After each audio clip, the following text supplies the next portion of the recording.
Hi, everyone.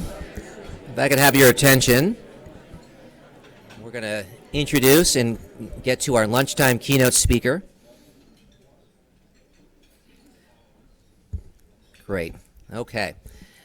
Well, I'm pleased to welcome Rob Brzezinski as a keynote speaker for our lunchtime session. He'll be talking about defending democracy, a view from Washington. I want to start by recognizing our morning panels. I think we had some really good discussions, and I know a little bit of doom and gloom, so hopefully Rob will be able to kind of give us more positive, concrete things to think about on the democracy front. And I'm also want to remind you all that we have our upcoming breakout sessions that will take place after lunch concludes.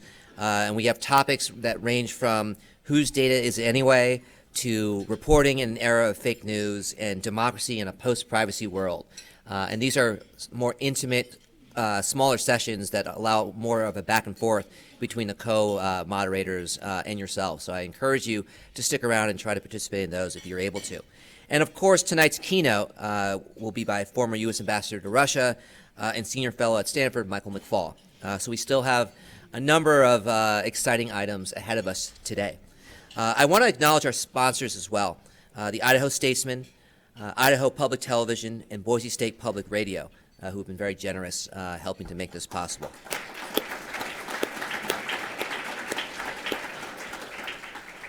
I also want to recognize members of the Frank Church Institute Board, especially outgoing chair Tony Park.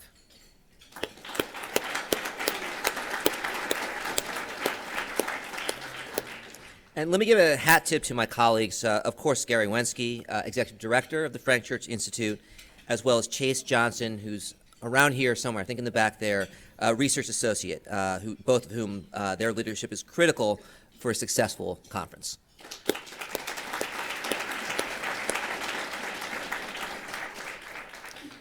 So, turning back to Rob, for those of you who are here in the morning, as you heard, Rob currently serves as a Senior Vice President for Policy at Human Rights First, where he oversees the organization's work to advance a U.S. foreign policy rooted in a strong commitment to human rights, universal values, and American ideals. Rob brings an impressive record of public service. We got to know each other back in 2014 when we served as Deputy Assistant Secretaries of State for Democracy, Human Rights, and Labor. Rob had a minor portfolio. He was responsible for establishing and implementing U.S. government policies on democracy and human rights in 65 countries across Europe, Russia, Central Asia, and South Asia. So not much. He was usually free to chat and have conversations. Serving with Rob made me a better, sharper, and more proactive official. He was a model for how a public servant can make a difference, even in a large bureaucracy. I remember a particularly memorable trip he took to Hungary in December of 2015. There were growing concerns about Hungary's plans to erect a statue to commemorate Bálint Oman, a prominent anti-Semitic politician whose actions led to the deaths of hundreds of thousands of Jews during the Holocaust. Rob worked diligently with Ira Foreman, the department's special envoy to combat anti-Semitism, and other fellow diplomats to urge Hungary to drop its plans for the statue. They personally took a trip out to Hungary where they publicly joined with local civil society groups in protest. Rob reminded Hungary's government that words matter.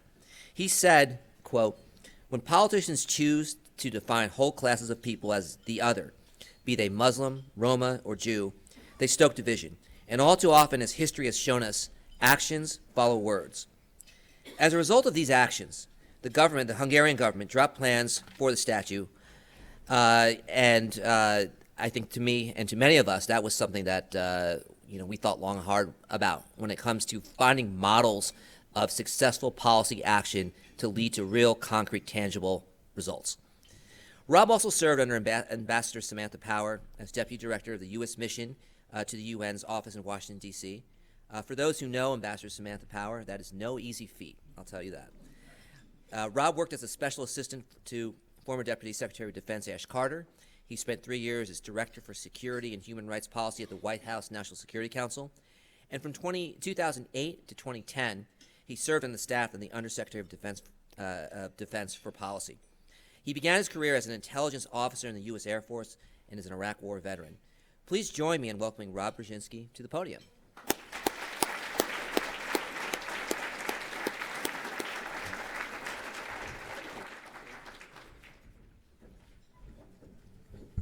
All right, hello everybody. So if I did such a great job in that position, Steve, why are we here today? Thanks so much for having me. It's great to be here in Boise. Thanks to the Frank Church Institute for having me come out. As Steve mentioned, the morning was perhaps to some a little bit of doom and gloom, democracy in an age of anxiety. Somebody mentioned at my table that this conference should be brought to you by Zoloft, so maybe you should think about that for your corporate sponsorship next year, just a thought. As Steve mentioned, I work at an advocacy organization with offices in Washington, New York, Los Angeles, and Houston that focuses on American leadership in promoting human rights and the rule of law. That means that while we analyze human rights practices around the world, really we spend most of our time focusing on the US government's policies and practices. That includes everything from how it treats asylum seekers to how it conducts military operations to how it engages with security partners. We do this out of a conviction that staying true to values of respect for human rights is a national security imperative. Our staff, leadership, board, and core partners reflect this fact. As Steve mentioned, I'm a Air Force veteran and veteran of the war in Iraq, as are my CEO and several other staff members. Members of our board have included generals and admirals, former Deputy Secretary of State, in fact, Tony Blinken, who I know spoke to this crowd last year, and also the director of the National Counterterrorism Center. So given all that, I'm particularly proud to be speaking at an institution named after Senator Frank Church, a man who lived the ethos that America is strongest when it abides by its values. Along those lines, I wanted to start my remarks by telling a story that I think captures a number of dynamics that we're collectively concerned about and here to discuss today. And it actually deals with the country that Steve mentioned, Hungary, which, for better or for worse, I spent an inordinate amount of time on while in US government service. So Hungary is a relatively small Central European country and a NATO ally that's undertaken something of an outsized importance in recent years for those concerned with geopolitics, populism, and democratic backsliding. In 2010, its present ruling party came into power under the leadership of a man named Viktor Orban, now the prime minister, a leader who has made explicit his appreciation for what he once termed illiberal democracy and his affinity for both Vladimir Putin and Donald Trump. In the 9 years since, Orban has rapidly remade Hungarian governance using a supermajority to redraft the country's constitution, packing and politicizing its courts, adopting a law based on one pioneered in Russia that labels civic organizations as foreign agents, forcing out the country's premier academic institution, Central European University, and weaponizing xenophobia and anti-migrant sentiment for political gain. As Steve alluded to, Orban has also done his utmost to rehabilitate the historical legacies of anti-Semitic and ultra-nationalist Hungarians from the interwar period in the 1930s and 40s, engaging in a program not unlike Vladimir Putin's efforts to rehabilitate Stalin within Russia and Xi Jinping's efforts to revive some Maoist culture within China. In keeping with rule number 1 of the authoritarian playbook, Orban has also moved strongly against independent journalists.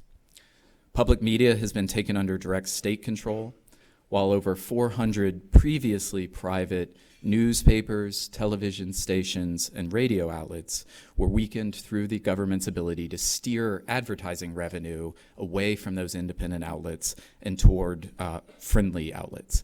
The stations were then consolidated into government-friendly hands.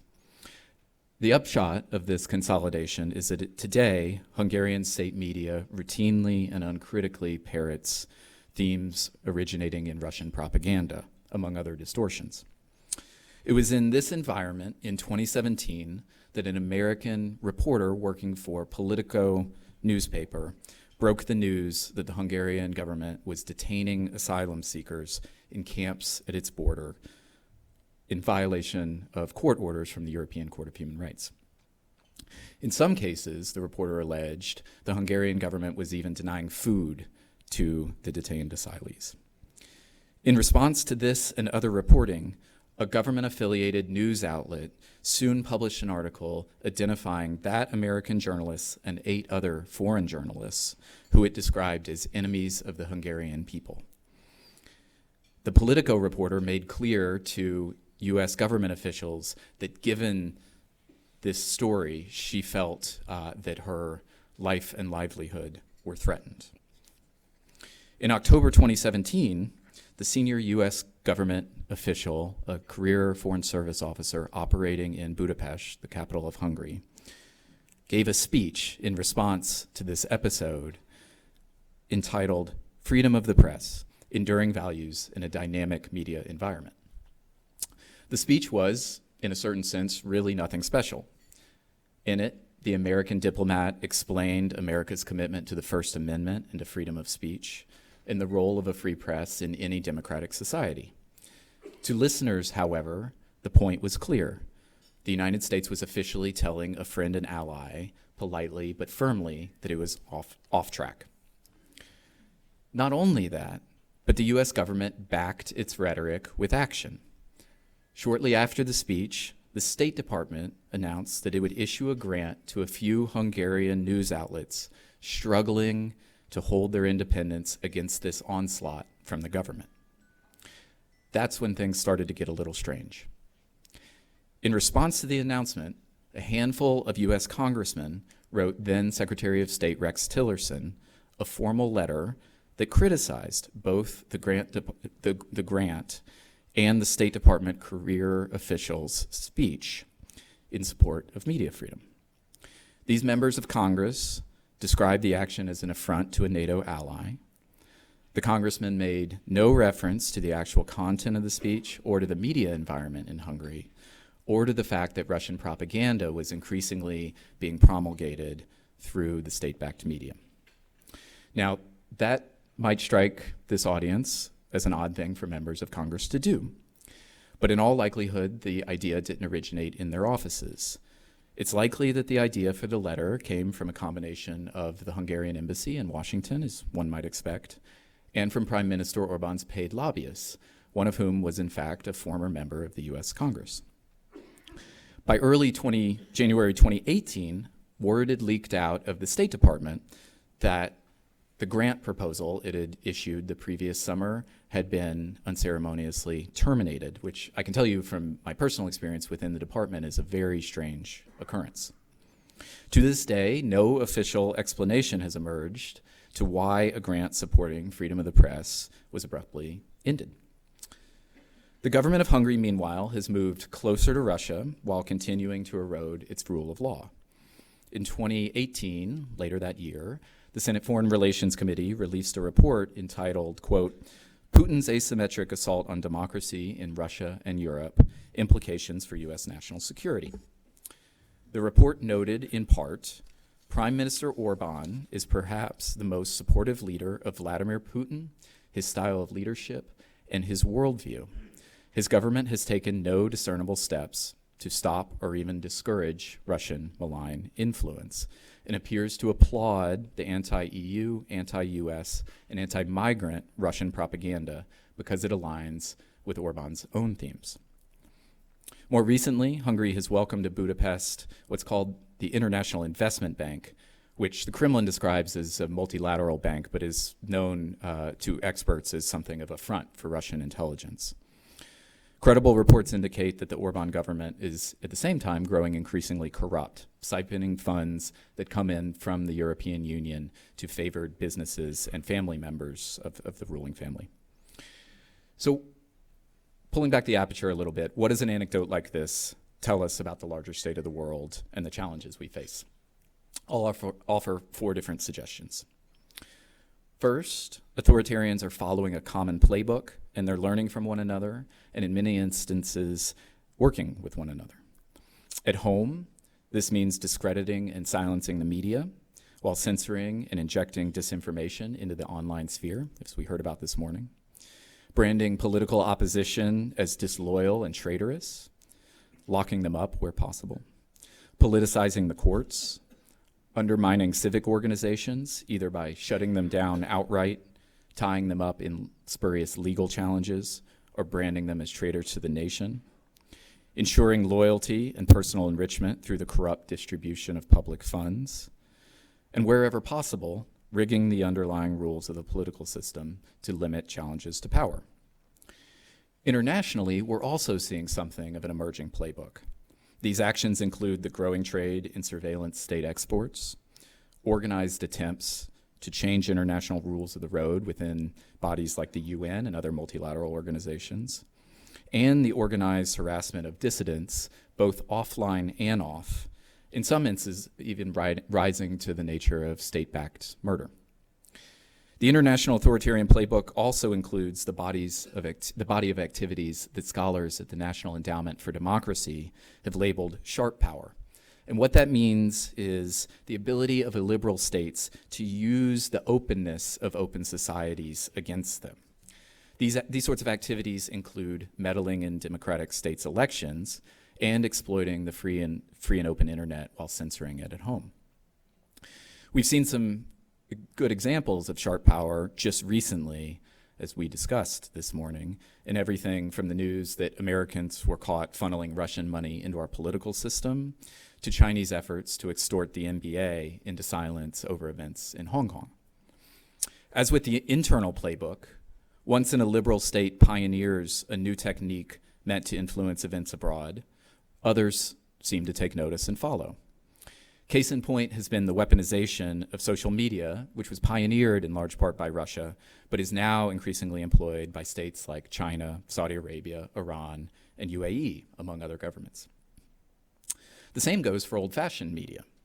At home, Viktor Orban's state-backed television and newspapers echo Russian talking points, as I mentioned.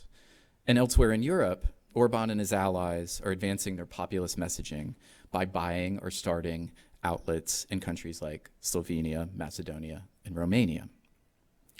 The international agenda leads to a second lesson, which is that today questions of rule of law, corruption, and human rights shouldn't and can't be divorced from geopolitics and international security. We need to think of them as effectively one and the same. Coming back to the Hungary anecdote, Viktor Orban has made very little effort to conceal his aping of Vladimir Putin and is at the same time trying to grow closer to China. The links between what's going on in Hungary and the threat to European democracies are reasonably clear, and there are also other cases to consider. One my organization has followed closely is in nearby Poland, where nationalist leaders have taken several steps to curtail the independence of the country's judiciary, media, and watchdog groups. Poland, however, presents a more complex picture than Hungary, given that it has a demonstrated interest in confronting its neighbor, Russia.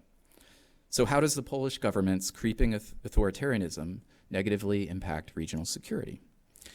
In part, because security services, like other aspects of government, tend to suffer once competency is subordinated by party loyalty. What I mean by that is that in Poland, we've seen the present government go after what it describes as the deep state in a way that has damaged not only its judiciary and civil service, but also its senior military ranks. Based on my organization's research, party loyalty has in many instances replaced military competency in the Polish armed forces.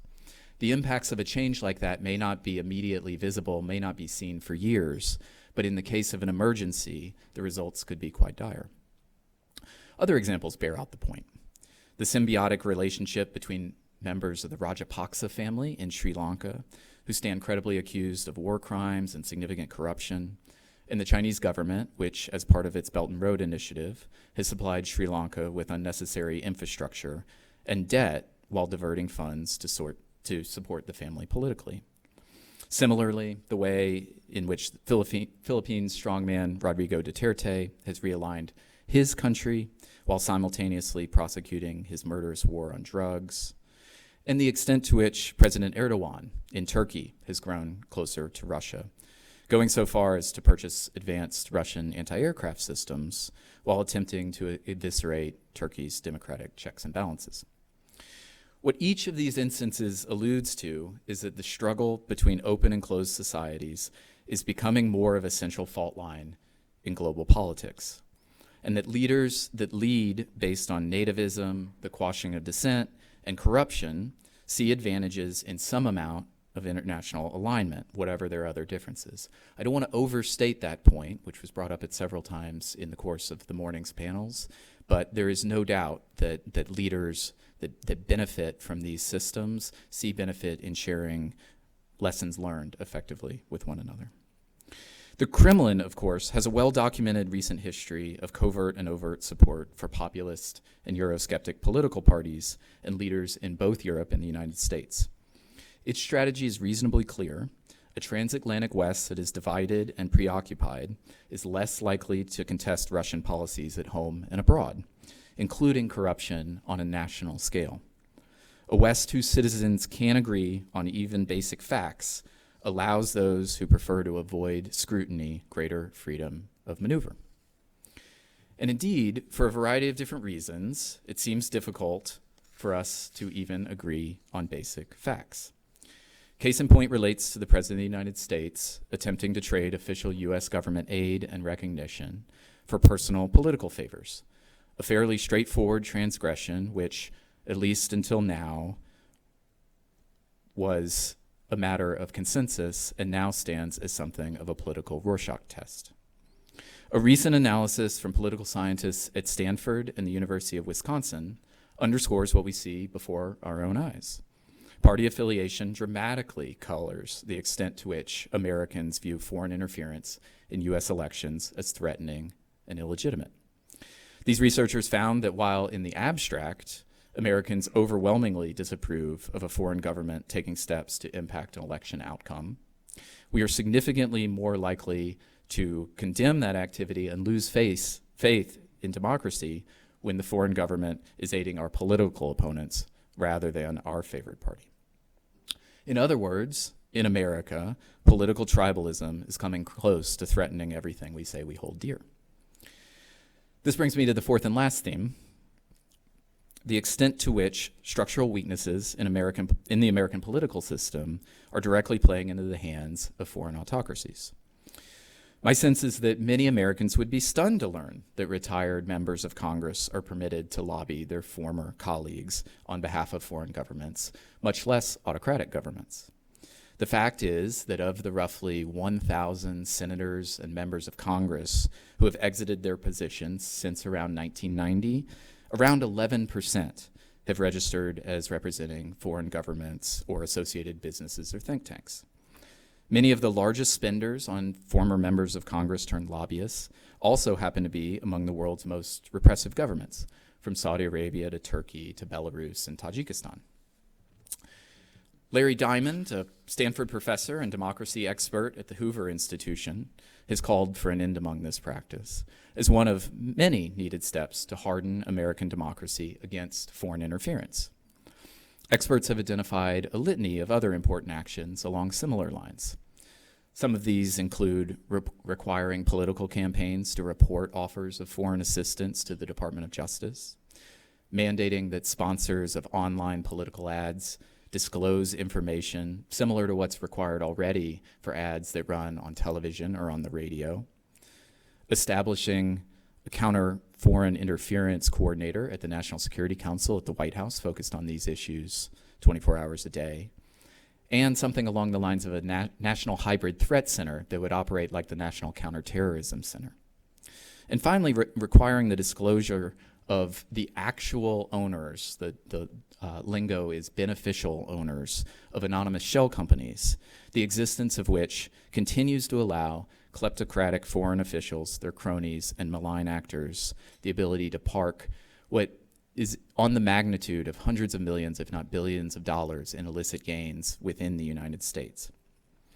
Whether our government can achieve any of these critical advances in the coming years remains to be seen, a topic I'll circle back to in a second. But before I do, it's worth emphasizing that the number one thing America needs to do to confront the challenges of 21st century authoritarianism and populist disruption is improve upon our own democracy. You won't find many Americans, at least in my experience, of any political stripe who say that our country's current polarization benefits the health of the Union. Most of us agree that incentivizing lawmakers to find common ground would be far superior to our present reality, in which many office holders are more worried about primary challenges from the extremes of their own parties and thus disinclined towards compromise. And the solutions to these problems are fairly well understood, if exceedingly difficult to implement. Reducing or eliminating partisan gerrymandering is one obvious solution, a task that's now going to fall to state legislatures and courts in the wake of the summer's Supreme Court decision. And so is reducing the amount of so-called dark money in American politics, money that's spent to influence elections by groups that can take unlimited donations and don't need to reveal their funding sources. In 2006, according to the Center for Responsive Politics, dark money groups made up less than 2% of outside spending in our elections and accounted for around $5 million nationwide. That's 2006. In the 2018 midterms, all of 12 years later, the comparable figure was over $500 million, which constituted roughly 50% of total spending. That untraceable flow has the inevitable impact of giving inordinate power to hidden actors, be they the wealthiest individuals, corporations, or even, as our news is indicating right now, foreign individuals and governments. As with gerrymandering, the Supreme Court has limited some of the options available to campaigns finance reformers at the federal level, but activists and state governments continue to try novel approaches to limit such unaccountable money influencing our democracy. So, given these structural impediments at home and darkening clouds abroad, hearkening back to the Zoloft conference, is there any cause for hope? As someone engaged on a day-to-day basis in fighting the good fight, I'll admit having some moments of doubt, but despite our country's polarization, my sense that there is a growing bipartisan agreement in Washington that confronting authoritarian and kleptocratic governance is a national imperative.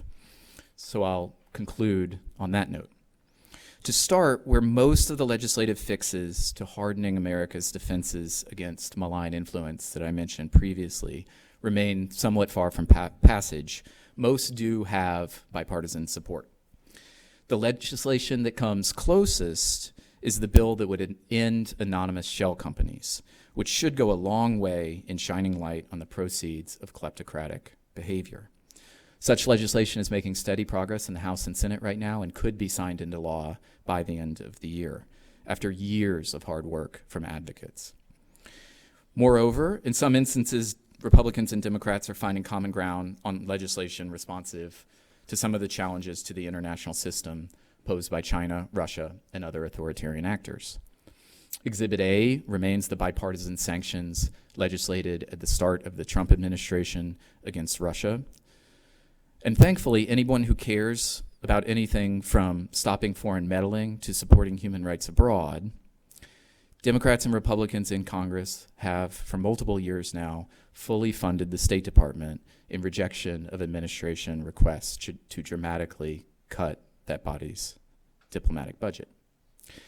More recently, just within the last few weeks, the Senate passed bipartisan legislation that addresses, for the first time, aspects of the Chinese government's mass detention of its Uyghur minority population.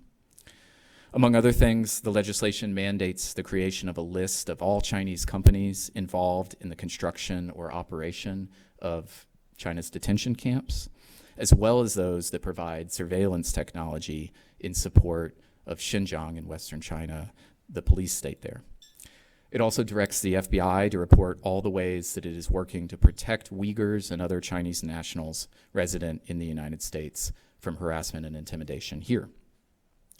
Last week, as was mentioned in one of the morning's panels, the administration took its own steps concerning the mass abuse of Uyghurs, blacklisting certain companies and putting visa restrictions on some Chinese officials. Similarly, we're seeing both the House and Senate move rapidly and on a bipartisan basis to pass legislation in support of Hong Kong's pro-democracy protesters. And we're seeing some amount of bipartisan recognition that, whatever its other faults, the UN system and multilateral bodies are going to continue to be areas of competition with authoritarian governments. Michael McCaul, the Republican ranking member of the House Foreign Affairs Committee, said as much in an op-ed he released just a few weeks ago in Foreign Policy magazine entitled, "The U.S. Can't Cede the UN to China." Among other things, Representative McCaul noted that of the UN's 15 specialized agencies, Chinese leaders now run 4.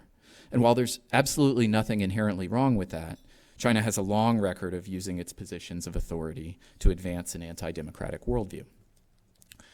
For its part, the Trump administration has responded to flaws within the U.S. system by withdrawing from key bodies and downplaying the role of U.S. diplomacy.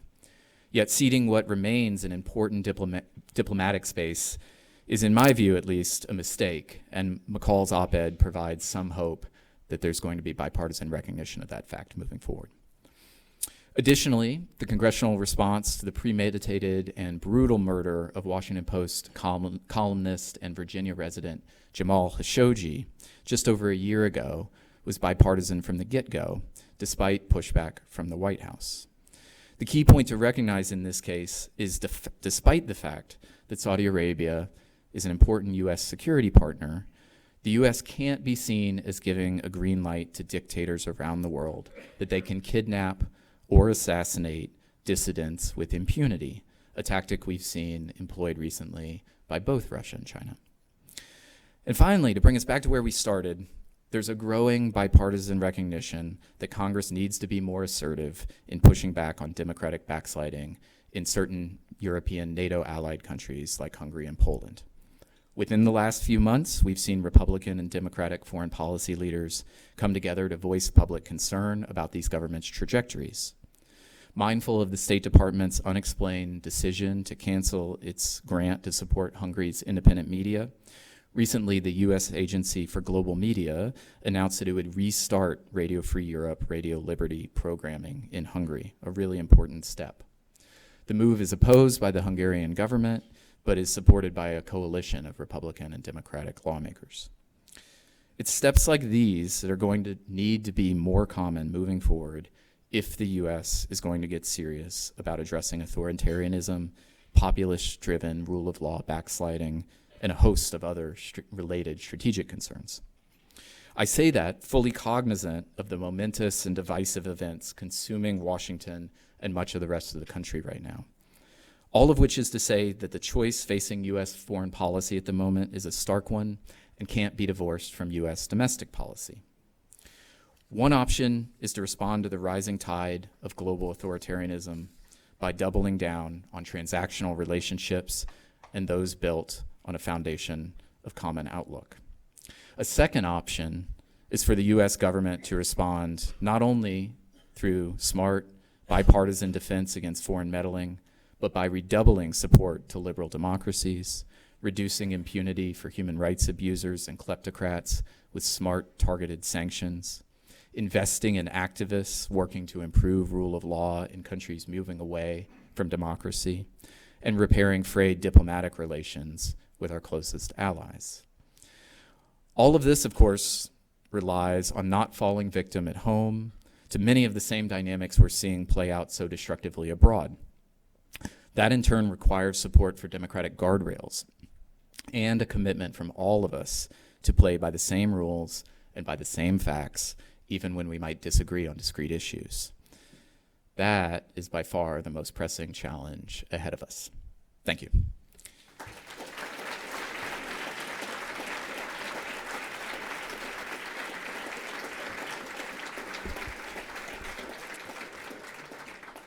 All right, got some time for Q&A?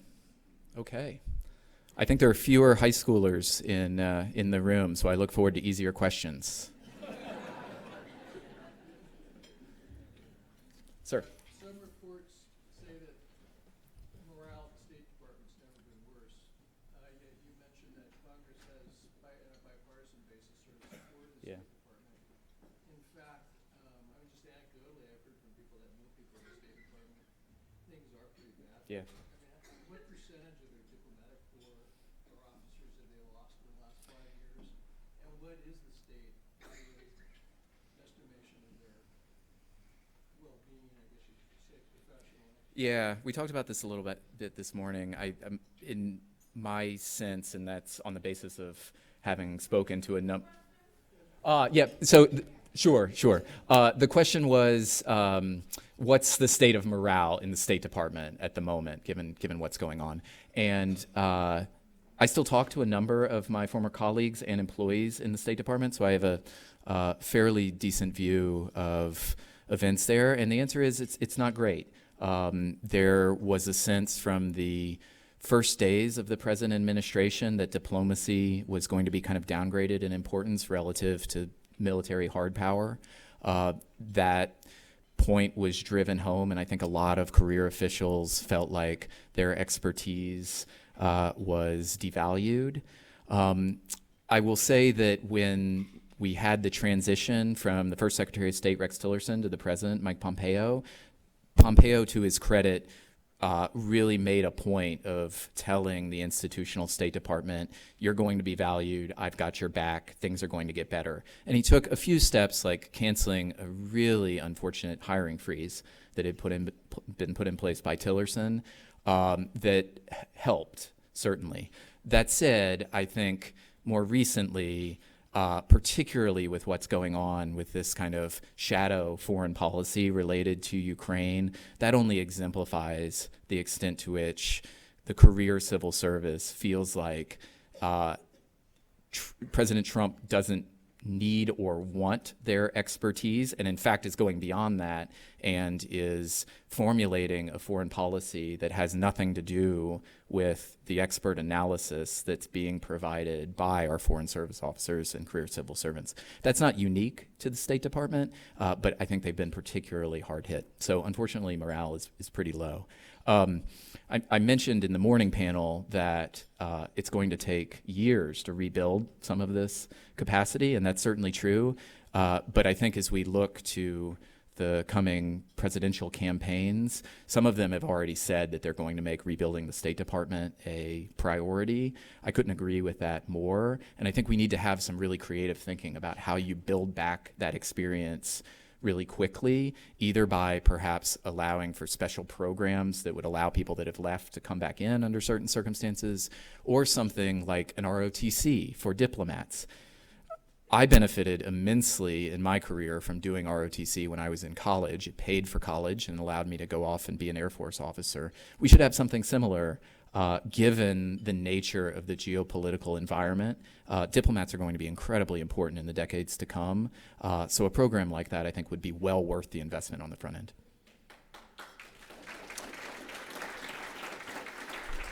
Yes, ma'am.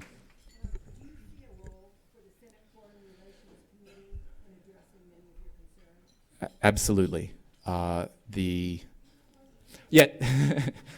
Maybe I'll get it on the third time. We'll see.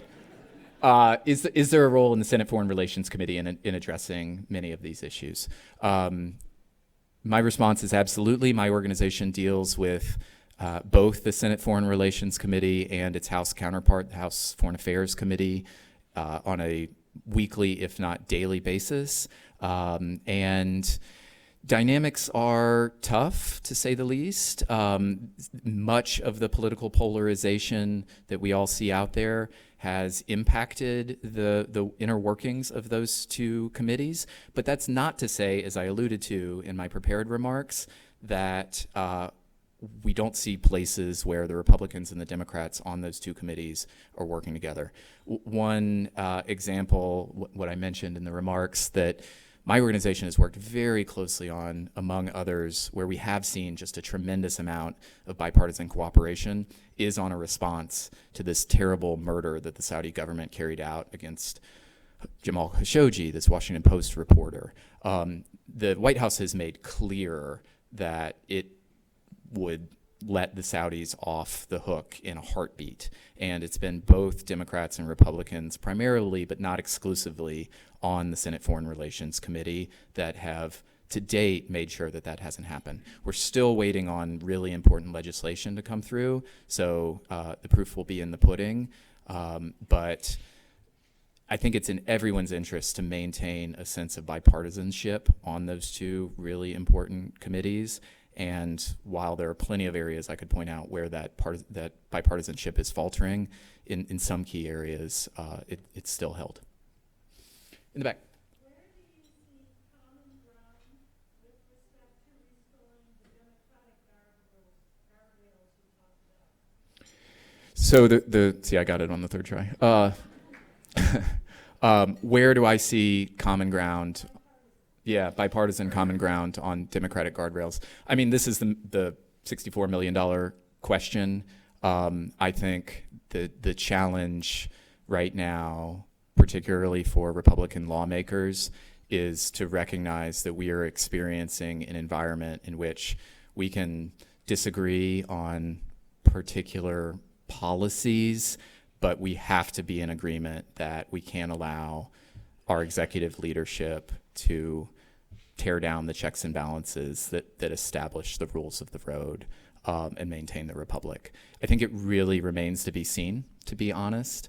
I will say that being in touch with both Democratic and Republican congressional offices, sometimes there are causes for hope that the Republican Party will recognize that it is in its own political interest to maintain the system and not allow the party to go down with someone who frankly has no allegiance to any democratic guardrails.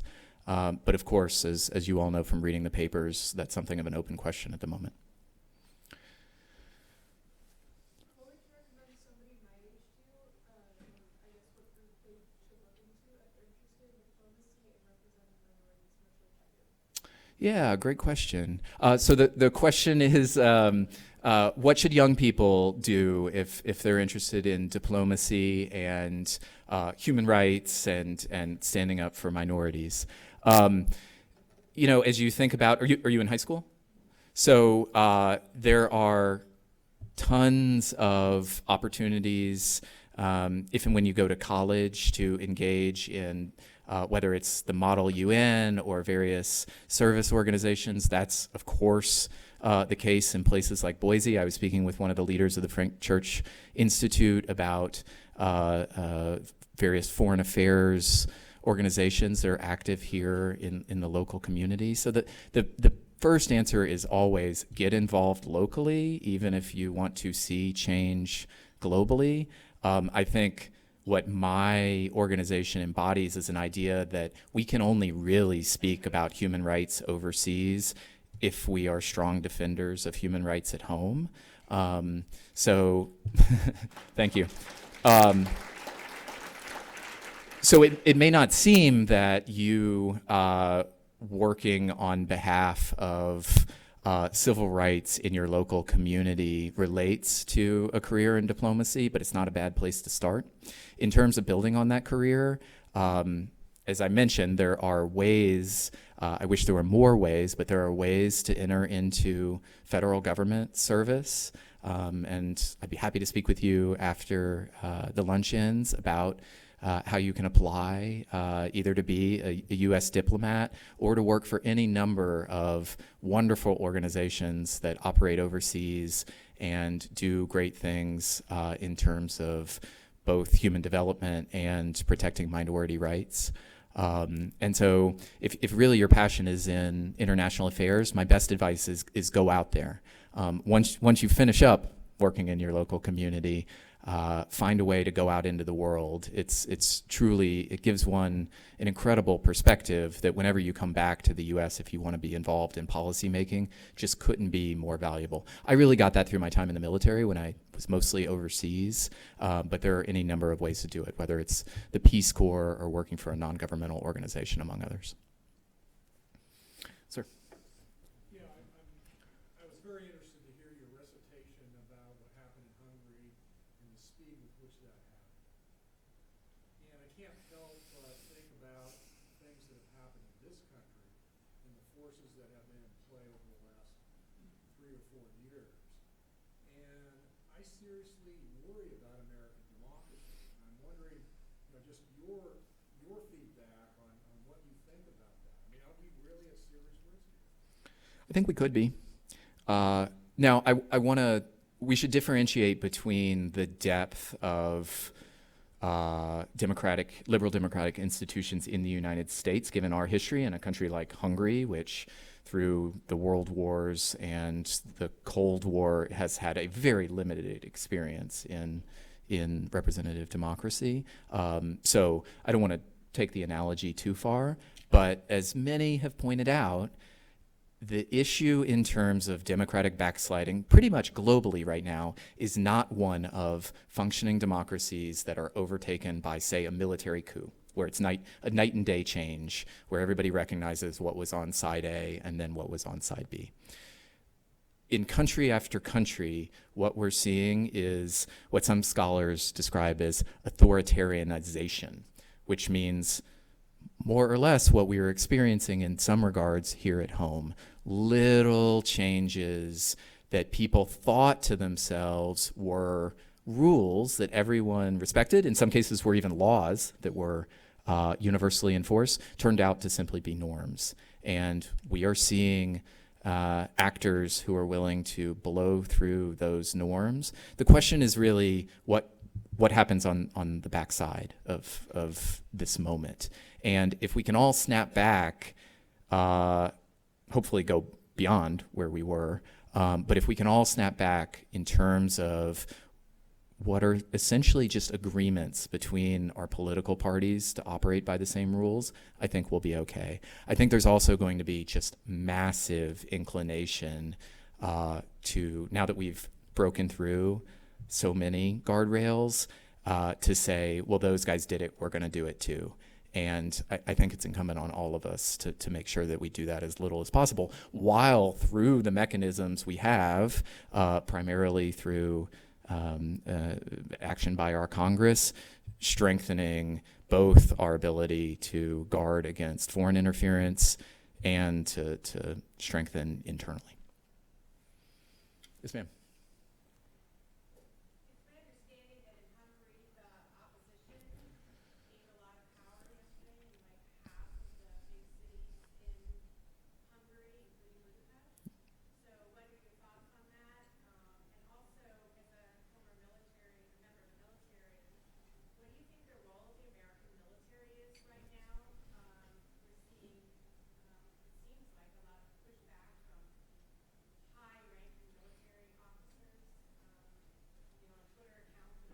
Yeah, great question. So two questions. One is, and I apologize to probably the majority of you that you have to hear so much about Hungary. But one question is what happened yesterday in Hungary in terms of municipal elections, and the other is about the role of the U.S. military in today's environment. So on Hungary, you're exactly right. There are a slightly different system, nationwide municipal level elections. So not elections for the parliament, but various cities. And for the first time since the Fidesz government came into power, the one I was remarking on, we saw a number of localities switch into opposition hands, including Budapest, the capital. That's a big deal. It gives a lot of hope to those that still care about democracy in Hungary, that even given the various advantages that the government has given itself constitutionally, if opposition members work together, there is a potential that this isn't only a one-way street, that there is a chance to snap back to some semblance of democracy. Still very early. These are only cities. The parliament remains firmly in the control of the government's party. But the lesson that can be drawn from that across a number of different countries is that you really need broad coalitions when you see inherently anti-democratic forces come to power. And there's clearly, to get back to the question that was posed earlier, there's clearly resonance for us here in the United States along those lines. That's really what I think many people are asking for out of their Republican leadership, to say, we may not disagree, we may not agree on many things politically, but we should be able to agree that democratic guardrails are under threat and we need to collectively do something about it. It took years in Hungary, but they essentially put forward political slates of people from many different parties who disagree on a number of different things. They just said, we disagree more with that, and we do not want to see our country go in the direction that these guys are taking us. On just to get to the second part briefly, just on the role of the U.S. military, I can tell you as a veteran, the military, and particularly its senior leadership, is in just a very tough spot right now. It is inculcated in, at least in my experience, everyone who serves, that the proper role of the U.S. military is to abide by lawful orders and to not involve yourself in politics. That's very important for a variety of different reasons. My organization, as I somewhat alluded to, happens to work with a number of retired leaders who are happy to speak out on particular issues, the ways in which receiving refugees from abroad works to U.S. national advantage, particularly when those refugees are translators that worked with our military in places like Afghanistan and Iraq and Syria, those sorts of issues.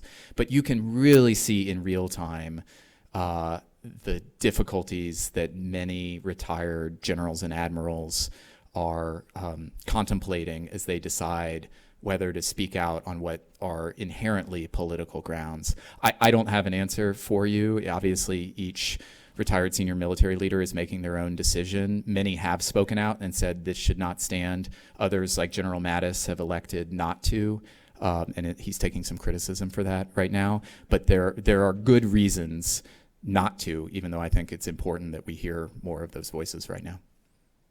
Yes, sir. This one. Okay.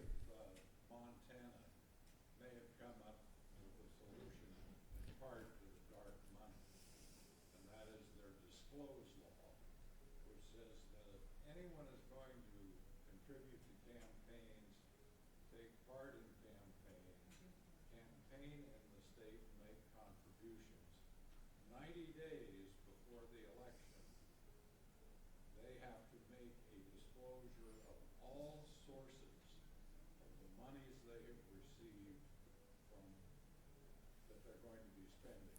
And the Supreme Court did not grant cert on the appeal. Have you heard about any other moves around the country to adopt similar laws? Yeah, so, and I've been advised this will be the last question. The gentleman asked about a new bill in Montana that is limiting the influence of dark money through what's effectively disclosure. The answer, honestly, is no. I think they're pioneering as far as I know. I think the larger point to draw here is states are really remain laboratories in an environment in which, at the federal level, a lot of good ideas aren't moving forward.